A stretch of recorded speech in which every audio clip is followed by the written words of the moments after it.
Hello बच्चों, नमस्कार। आप लोग देख रहे हैं यूट्यूब चैनल MCI और मैं हूं विकास त्रिपाठी। बच्चों, आज हम लोग कक्षा 10 में विषय गणित में चैप्टर नंबर 6 त्रिभुज के बारे में पढ़ेंगे। एक्सरसाइज 6.1 के बारे में देखते हैं।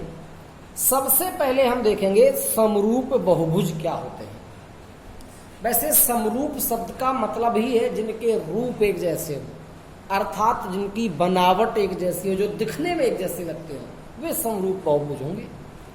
अब इनकी कंडीशन क्या होती है, कब होते हैं बहुभुज समरूप?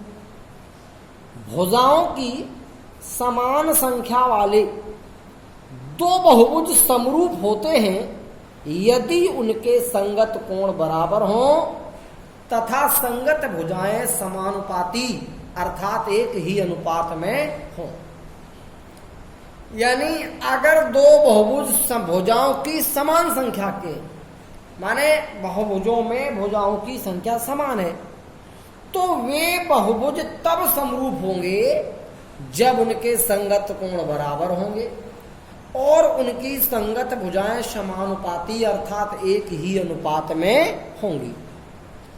उदाहरण के लिए बच्चों, यहां पर हम देखते हैं, ये दो चित्र बने हैं चतुर्भुज के। इसमें कोण A, इसमें कोण P, दोनों 80-80 अंश है, तो A बराबर P हो जाएगा। इसका कोण B 100, इसका कोण Q 100, तो B बराबर Q हो जाएगा। इसका कोण C 80, इसका कोण R 80, तो C बराबर R हो जाएगा।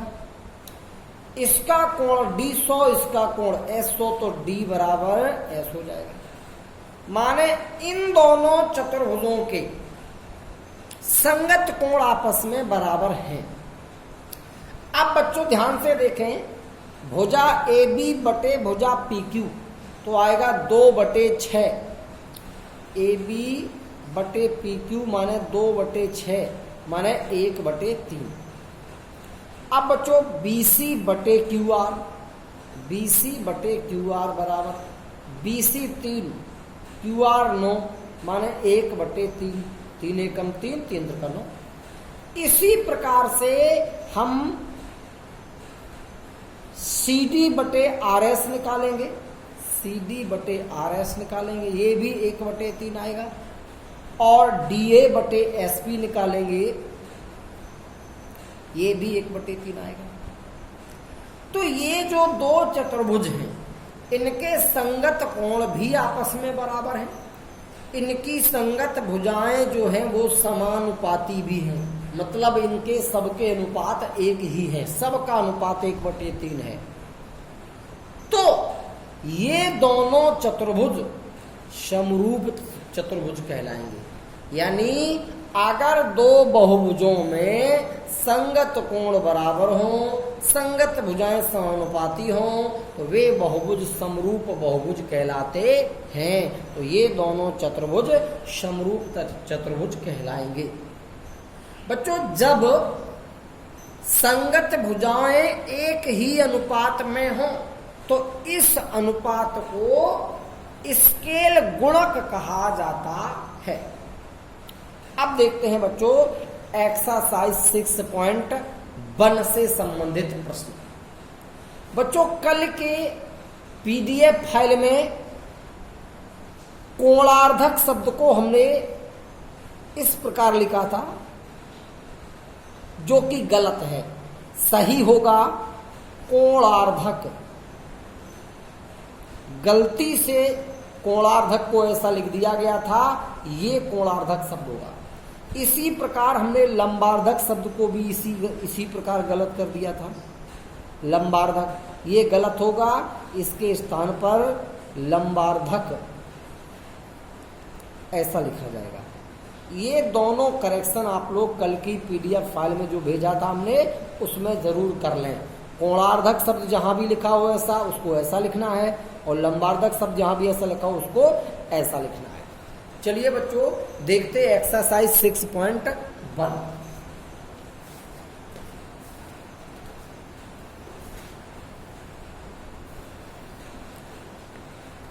प्रश्न नंबर 1 है, कोष्ठकों में दिए शब्दों में से सही शब्दों का प्रयोग करते हुए रिक्त स्थानों को भरिए।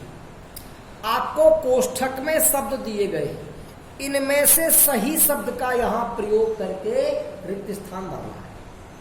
लिखा है सभी व्रत, फिर रिक्त स्थान होते हैं। पूछा गया सभी व्रत सर्वांगसम होते हैं या समरूप होते हैं?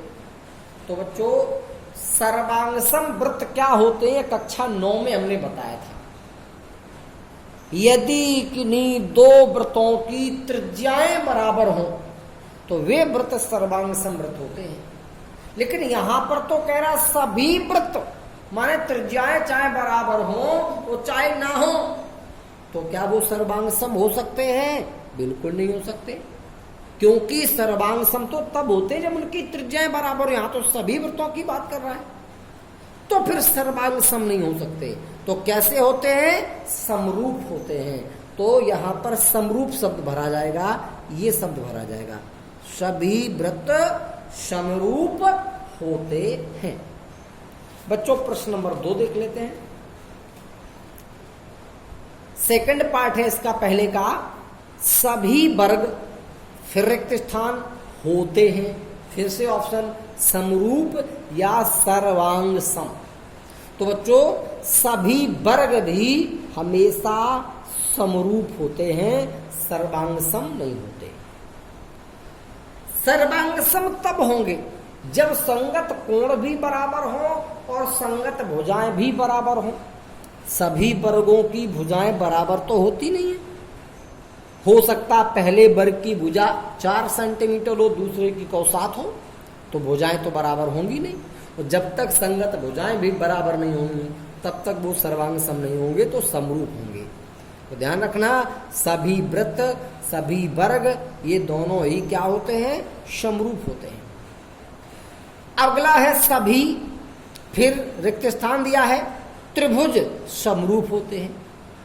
रिक्त स्थान में या तो समद्विबाहु भरना या समबाहु। तो बच्चों सभी समबाहु त्रिभुज, कौन से? समबाहु त्रिभुज समरूप होते हैं। समबाहु त्रिभुज समरूप क्यों होते हैं? सभी वर्ग समरूप क्यों होते हैं? इसके लिए आप उदाहरण से समझ सकते हैं। अभी जिस प्रकार हमने चतुर्भुजों का उदाहरण लिया था, इसी प्रकार से आप कोई भी वर्ग के उदाहरण ले लें।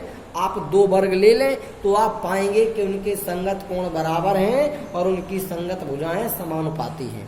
इसी प्रकार आप समबाहु त्रिभुज को भी चेक कर सकते हैं, ये हमेशा समरूप ही आएंगे। इनके संगत कोण बराबर भी होंगे और इनकी संगत भुजाएं समानुपाती भी होंगी। अब बच्चों बात करते हैं चौथे भाग की। भुजाओं की समान संख्या वाले 2 बहुभुज समरूप होते हैं यदि नंबर 1 उनके संगत कोण रिक्त स्थान हो तथा उनकी संगत भुजाएं फिर रिक्त स्थान हो। तो अभी हमने बहुभुज समरूप बहुभुज के लिए परिभाषा लिखवाई थी, वही परिभाषा है बिल्कुल। भुजाओं की समान संख्या वाले 2 बहुभुज समरूप होते हैं यदि उनके संगत कोण कैसे हो? बराबर हो, बराबर हो, तथा उनकी संगत भुजाएं कैसी हो? समानुपाती, समानुपाती। तो पहले में ये आएगा और दूसरे में ये आएगा। पहले रिक्त स्थान में बराबर आएगा, संगत कोण बराबर हो, और दूसरे रिक्त स्थान में समानुपाती आएगा, मान संगत भुजाएं समानुपाती हो, तब बहुभुज समरूप होते हैं। अब बच्चों प्रश्न नंबर 2, निम्नलिखित युग्मों के 2 भिन्न भिन्न उदाहरण दीजिए।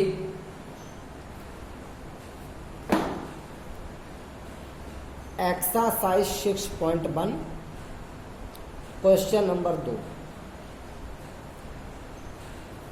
निम्नलिखित युग्मों के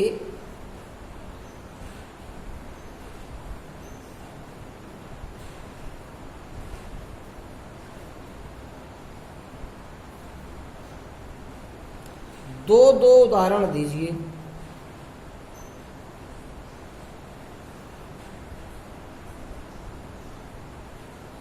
पहले भाग में कह रहा है समरूप आकृतियों के,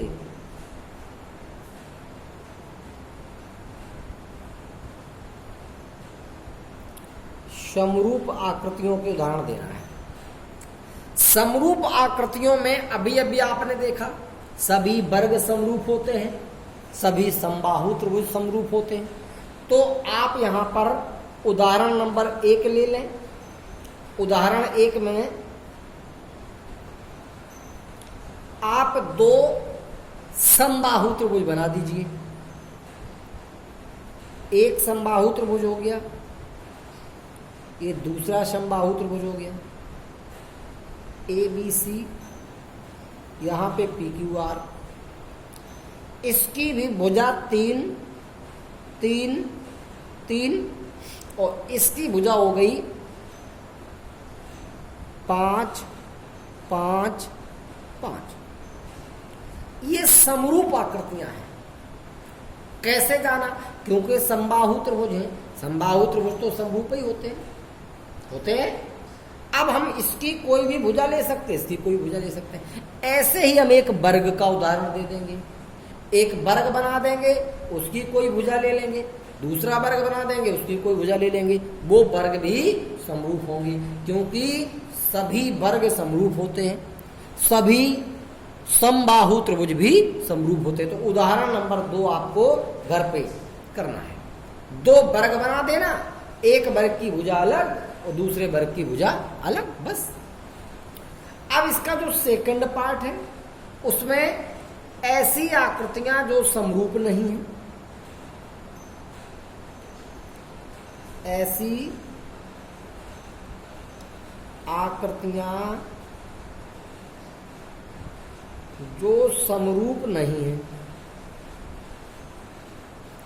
अब जैसे उदाहरण नंबर हमने 1 ले लिया, हमने एक त्रिभुज बना दिया, एक दूसरा त्रिभुज बना दिया। इस त्रिभुज में हमने कोण लिखा 50 60 70, इसका लिख दिया 40 50 और 90, सॉरी ये 80 50 और ये हो जाएगा 60, सॉरी 50। अब ये जो त्रिभुज बने हैं ये त्रिभुज समरूप नहीं होंगे। क्यों? क्योंकि इनके कोण ही समान नहीं। क्या इनके संगत कोण समान है? नहीं, तो ये समरूप नहीं होंगे। ऐसे ही हम अन्य त्रिभुज की या चतुर्भुज की आकृतियां बना देंगे जिनमें या तो कोण समान ना हो, और अगर कोण समान हो भी जाए तो संगत भुजाओं के अनुपात समान ना हो, तो वो आकृतियां आपकी ऐसी आकृतियां हो जाएंगी जो समरूप नहीं है। अब बच्चों इसका प्रश्न नंबर 3, बताइए कि निम्नलिखित चतुर्भुज समरूप हैं या नहीं। ये 2 चतुर्भुज की आकृतियां दी हैं, पूछा गया है कि ये चतुर्भुज समरूप हैं कि नहीं है। तो बच्चों ध्यान से अगर देखो, इस चतुर्भुज का प्रत्येक कोण 90 अंश है। क्या इसका कोण P 90 है? नहीं। तो क्या P A के बराबर होगा या B के बराबर या C के बराबर या D के बराबर? नहीं होगा, किसी के बराबर नहीं होगा। तो जब इन आकृतियों के, इन चतुर्भुजों के संगत कोण ही बराबर नहीं है तो क्या ये समरूप होंगी? बिल्कुल नहीं। समरूप होने के लिए इनके संगत कोण बराबर होना चाहिए। संगत कोण बराबर होने के बाद संगत भुजाएं समानुपाती भी होना चाहिए। अगर दोनों में से एक भी कंडीशन ना बनी तो त्रिभुज, तो वो आकृतियां या वो बहुभुज समरूप नहीं होंगे। तो यहां पर इनके संगत कोण ही समान नहीं है, तो हम लिख देंगे चित्र बना के, दी गई आकृतियों में या दिए गए चतुर्भुजों में संगत कोण बराबर नहीं है अतः ये चतुर्भुज समरूप चतुर्भुज भी नहीं है, या समरूप चतुर्भुज नहीं है। ये समरूप तब होते जब इनके संगत कोण बराबर हो जाते और संगत भुजाएं समानुपाती हो जाती। हमने संगत भुजाओं का अनुपात निकाला ही नहीं, हालांकि इनके संगत भुजाओं का अनुपात समान आ रहा है, लेकिन कोई मतलब ही नहीं उससे। अगर संगत कोण ही बराबर नहीं है तो फिर संगत भुजाओं को के अनुपात को निकालने का कोई फायदा नहीं है, क्योंकि संगत कोण बराबर नहीं है तो वो वैसे भी समरूप नहीं होंगे। इसलिए संगत भुजाओं का अनुपात निकालने की कोई आवश्यकता नहीं है। तो बच्चों, ये था प्रश्न नंबर 3, इसको आप घर पे ही कर लेंगे। केवल इतना लिख देना इसमें, दिए गए चतुर्भुजों में संगत कोण बराबर नहीं है, अतः ये चतुर्भुज समरूप चतुर्भुज नहीं होंगे। बच्चों, आज एक्सरसाइज 6.1 कंप्लीट हो गई है। पिछली जो परिभाषाएं लिखी थी, त्रिभुजों से संबंधित कुछ नियम थे, उनको आप लोग बहुत अच्छे से याद कर लेंगे। आज के ये प्रश्न फिर नोट्स में कर लेंगे। आगे हम आपको एक्सरसाइज 6.2 के पहले की प्रमेय कल बताएंगे। बच्चों, धन्यवाद, नमस्कार।